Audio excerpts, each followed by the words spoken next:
मित्रांनो, फायनली राधा बाहेर गेलेली आहे आणि मला असं वाटतं की पब्लिकची वोटिंग काही कमी पडली राधाला.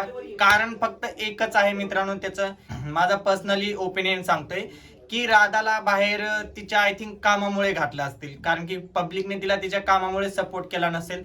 आणि हो, घरात पण तिला वेगळं समजत होते आणि बिचारीला प्रत्येक गोष्टीला रडवत पण होते. आणि राधा ही आता ऍक्टिव्ह झाली पण होती, तिला खेळ समजत पण होता कसा खेळायचा आणि काय नाही ते. मला असं वाटतं की करण कुठेतरी बाहेर जायला पाहिजे होता. करणला आता पण गेम समजलेला नाहीये आणि करणला काय गेम खेळायचा आहे हेच माहिती नाहीये. मित्रांनो, राधाला थोडंफार माहिती तर झालं होतं, पण काय माहिती, महाराष्ट्राची पब्लिकच अशी आहे की जे मनावर घेतात ते करतातच करतात. मित्रांनो, मला असं वाटतंय की राधा बाहेर जायला नव्हती पाहिजे, कारण की तिचा गेम प्ले तसा होता. आता जसं गेम प्ले होता तिचा, तसा गेम प्ले छानसा खेळत होती. पण राधा बाहेर गेली शेवटी.